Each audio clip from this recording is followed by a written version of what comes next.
मैं एक कम उम्र की लड़की थी। मेरे माँ बाप गुजर गए थे। मैं सड़क पे यूं ही भटक रही थी। एक सेठ की नज़र मुझ पर पड़ी। वो मुझे अपने साथ घर ले आए और मुझे काम पर रख लिया। वो अकेले ही रहते थे। रात को वे हर रोज़ एक लड़के को अपने कमरे में ले जाते और अंदर से अजीब गरीब आवाज़ आती थी। सुबह बच्चा गायब हो जाता था। ये रात जानने के लिए मैं उनके कमरे में छुप गई और डर के मारे मेरी चीख निकल गई, क्योंकि वहां तो मेरा नाम शिल्पा है। एक बहुत ही गरीब परिवार में मेरा जन्म हुआ, जहां हर रोज मेरे माता पिता में मारपीट होती थी। एक गंदी बस्ती में मेरी परवरिश हुई और थोड़ा बड़ी हुई तो मेरे माँ बाप दोनों गुजर गए।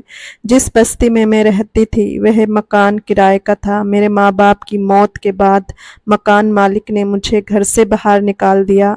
मैं सड़कों पर यूं ही भटकने लगी। खाने के लिए कूड़ेदान में खाना ढूंढने लगी। तभी वहां पर एक गाड़ी आकर रुकी। गाड़ी से एक बड़े सेठ बाहर निकले। करीब 35 साल के तो होंगे। उनकी नजर मुझ पर पड़ी। मैं काफी घबरा गई। अब मैं बेसहारा हो गई थी। किसी बुरे इंसान हाथ में मैं पड़ गई तो मेरी घबराहट शुरू हो गई। जब सेठ मेरे पास आने लगे, उन्होंने मुझसे कहा, तुम्हें भूख लगी है क्या? मुझे बहुत तेज भूख लगी थी तो मैंने अपना हाँ में सर हिलाया।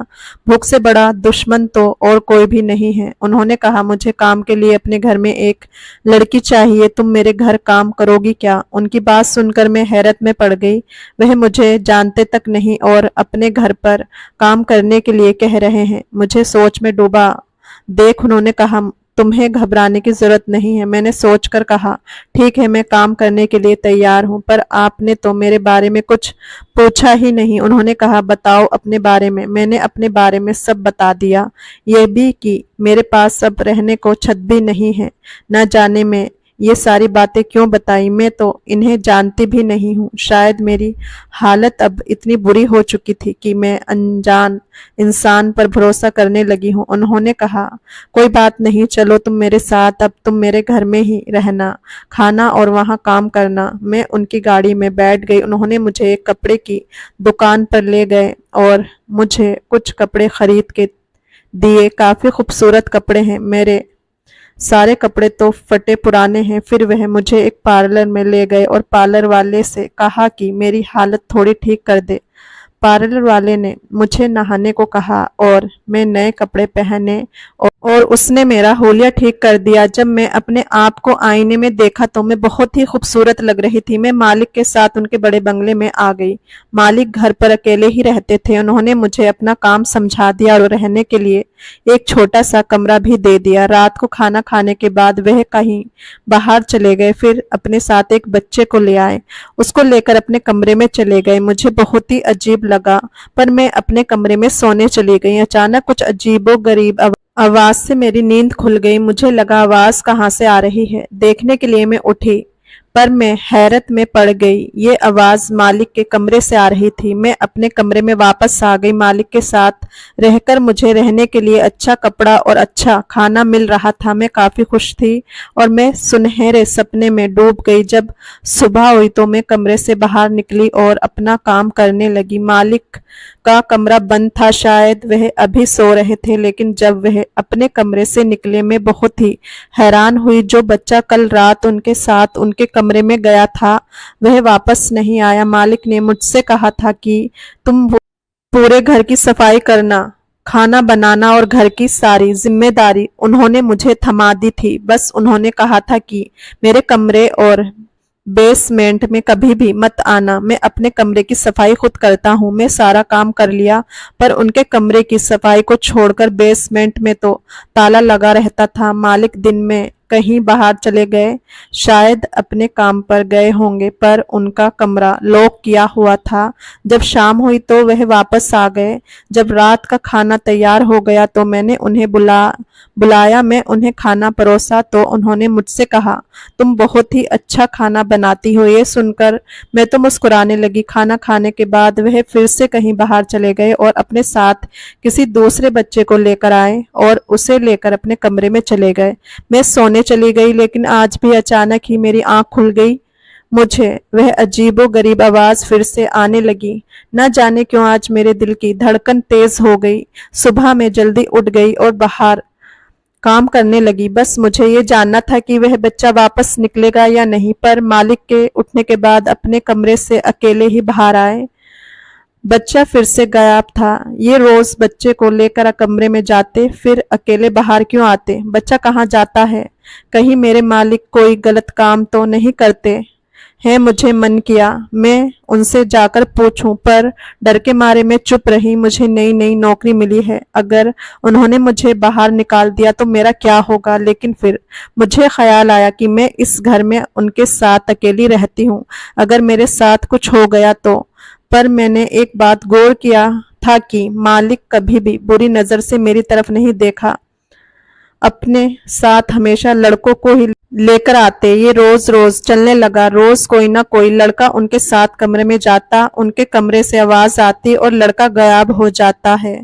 मैं इस बात से अंदर ही अंदर बहुत परेशान रहने लगी, लेकिन मैं अभी छोटी लड़की हूँ, मैं करूँ भी तो क्या करूँ? मैं उनके साथ अपने आप को बहुत ही सुरक्षित महसूस करने लगी थी। वह मुझे अक्सर ही बाहर ले जाया करते थे और बाहर से अच्छा खाना खिलाया करते थे, कपड़े भी खरीद कर दिया करते थे। एक दिन तो उन्होंने मुझे एक मोबाइल दिला दिया। उन्होंने कहा, जब मैं बाहर जाता हूँ तो बहुत दिक्कत होती है, तुम्हें कुछ बताना रहता है तो बता नहीं पाता हूँ।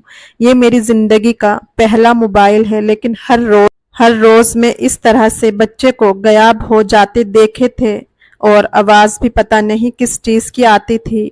अब मेरा शक इतना ज्यादा बढ़ चुका था कि मुझे लगा अब चुप रहना गुनाह का साथ देना होगा। मैंने मन ही मन में मान लिया था कि बच्चों के साथ जरूर कुछ ना कुछ करते हैं, या तो उनके साथ कोई गलत काम करके उन्हें खत्म कर देते हैं, क्योंकि बच्चे ऐसे हवा में तो गायब नहीं हो सकते ना। अगर ऐसा ही चलता रहा तो शहर के सारे लड़के खत्म हो जाएंगे। अब मैंने सोच लिया था कि मैं ये राज का पता लगाकर रहूंगी। अब जैसे ही मुझे कुछ सुराग मिलेगा तो मैं पुलिस को बता दूंगी। अब तक लालच में पड़कर मैं चुपचाप ये सब कुछ देख रही थी, क्योंकि मालिक ने मुझे बहुत ही ऐशो आराम के साथ रखा था। मैंने धीरे धीरे मालिक का विश्वास जीत लिया और एक दिन मैंने उनसे कहा, मालिक आप अपने कमरे की सफाई खुद क्यों करते हैं?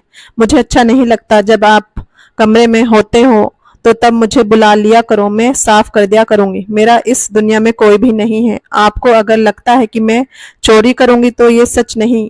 मालिक, आपने मुझे सहारा देकर मेरी जिंदगी बदल दी है, मैं आपको कभी धोखा नहीं दूंगी। मालिक ने मेरी बात सुनकर कहा, ऐसी कोई बात नहीं है। ठीक है, कल सुबह जब मैं रहूंगा अपने कमरे में तुम मेरे कमरे की सफाई कर देना। अब मुझे मौका मिल गया था कि उनके कमरे को देखने का। आखिर उनके कमरे में ऐसा क्या जादू चलता है जिससे लड़के गायब हो जाते हैं? मालिक को धोखा देने का मेरा कोई भी इरादा नहीं था, पर बच्चे के साथ इस तरह से गलत होना भी तो सही नहीं है। मेरे दिल में सच्चाई भरी हुई थी। जब मैं सुबह उनके कमरे में गई तो देखा उनका कमरा बहुत बड़ा है। सोने के लिए एक बड़े से बेड है, पर कमरे के बीच में एक अजीब सी टेबल रखी हुई है, उसमें गद्दा भी है। लगता है कि किसी को सुलाया जाता होगा। मुझे तो कमरे से बाहर निकलने का एक ही दरवाजा नजर आया था, साथ में एक बाथरूम। घर की अच्छी सी सफाई करने के बाद में बाथरूम की सफाई के लिए मालिक की इजाजत ली। जब मालिक ने इजाजत दे दी तो मैं बाथरूम में गई और वहां पर जाकर हैरत में पड़ गई। बहुत ही खूबसूरत बाथरूम था, पर वहां भी कोई दूसरा दरवाजा नहीं था। अपना काम करने के बाद मैं मालिक को देखकर मुस्कुराई और बाहर निकल आई। मालिक को मुझ पर विश्वास हो गया था। उन्हें नहीं मालूम था कि मेरे दिमाग में क्या चल रहा है। अब मैंने सोच लिया था कि किसी तरह से मालिक के कमरे में घुसकर मैं उनके राज का पता लगाऊंगी। ऐसा मौका मिलना शायद नामुमकिन ही था, क्योंकि उनके कमरे में तभी मैं अंदर जा पाती थी जब वह कमरे में रहते थे, और जब वह बच्चे को लेकर आते थे तो मुझे ही दरवाजा खोलना पड़ता था। तो पहले से ही छुप पाना ये उम्मीद बिल्कुल भी नहीं थी। दिन बीतते चले गए और मुझे समझ नहीं आ रहा था कि क्या करूं। अचानक से एक दिन मुझे ख्याल आया कि मेरे पास तो मोबाइल है, अगर किसी तरह से मालिक के कमरे के अंदर में मोबाइल का कैमरा ऑन करके रख दूं तो अंदर जो भी होगा उसकी रिकॉर्डिंग हो जाएगी। पर कहीं मालिक की नजर अगर मोबाइल पर पड़ गई तो वह तो मेरी जान ही ले लेंगे। मुझे समझ ही नहीं आ रहा था कि जिस इंसान ने मुझे इतना सहारा दिया उनको धोखा दूं या नहीं, पर हर रोज एक जीता जागता बच्चा मेरी आंखों के सामने गायब हो जा रहा था। अगर पुलिस को बताऊं तो पुलिस इस बात की तहकीकात करे कि बच्चे कहाँ गायब हो रहे हैं। पुलिस मुझ गरीब लड़की की बात पर यकीन क्यों करेगी। एक दिन मैंने मालिक से कहा, मालिक क्या मैं आज रात को आपके कमरे में सो सकती हूँ। मालिक को मानो मेरी बात पर यकीन ही नहीं आ रहा था, मेरी तरफ अजीब निगाहों से देखने लगे। मैंने कहा, आज की ही दिन मेरी माँ गुजर गई थी, मैं नीचे सो जाऊंगी, आपको कोई भी परेशानी नहीं होगी। मालिक, बस मैं आज की रात अकेले नहीं सोना चाहती हूँ। मुझे अपनी आंखों में आंसू भी लाना पड़ा था कि मेरे मालिक को मेरी बातों पर यकीन हो। उनके कमरे में जाने का या मोबाइल छुपाने का कोई भी रास्ता मुझे नहीं मिल पाया था, क्योंकि कमरा हमेशा ही वह लॉक करते थे और चाबी अपने पास ही रखते थे। मालिक ने कहा, ठीक है, नीचे बिस्तर लगाकर सो जाओ, पर वह काफी गहरी सोच में डूब गए थे। उन्हें यकीन ही नहीं हो रहा था कि उनके मुंह से ये बात निकल गई, क्योंकि शायद वह नहीं चाहते थे कि उनके कमरे में कोई दूसरा आए।